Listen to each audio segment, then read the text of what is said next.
Aziz do'stlar, bizdagi yangi rubrika Mazza qildim loyihasi. Bizga kelgan mehmonlarni bir shiorlari, maslahatlarini doimiy ravishda yozib boramiz. Hozirgi mehmonimiz Belar jamoasining asoschilaridan Mirzohid aka yaqin do'stlar bilan kelishgan. Ikkovimiz shulardan ham bir hayotiy bir hikmat olamiz. Avvalambor assalomu alaykum. Abdulloh Chochin kuzatuvchilari.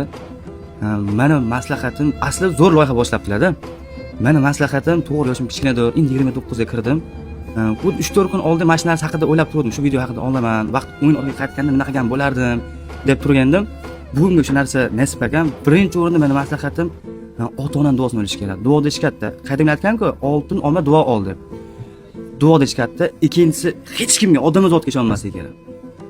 Oynaga qarab turib, hozir shu inson aldab qo'yadi deb turib, hatto o'ziga ishonmaslik kerak. Eng katta fichka shu narsa. Ishonchsizlik.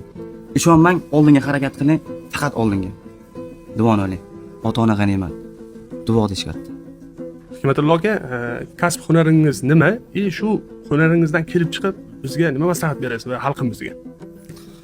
Xo'p, hunarim navoiychilik qilamiz.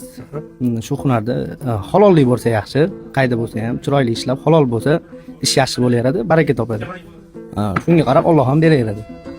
Shu ota-onaning duosi avvalida Allohga tavakkal qilib yaxshi ishlarni boshlash kerak. Shu navoiyxona sohasida ham yaxshi bo'ladi shu narsa.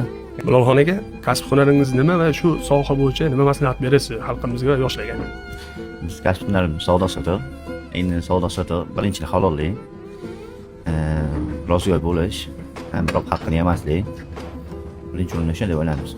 Shunda baraka bo'ladi. Shunda baraka bo'ladi. Xizmat uchun rahmat. Xush kelibsizlar aka. Choylarni ichdingmi? Mazasi qalay? Maza qildi aka, rostdan. Qonat chiqadi. Ha, qonat tavba aka. Yo'q, xursandmiz. Xush kelibsizlar.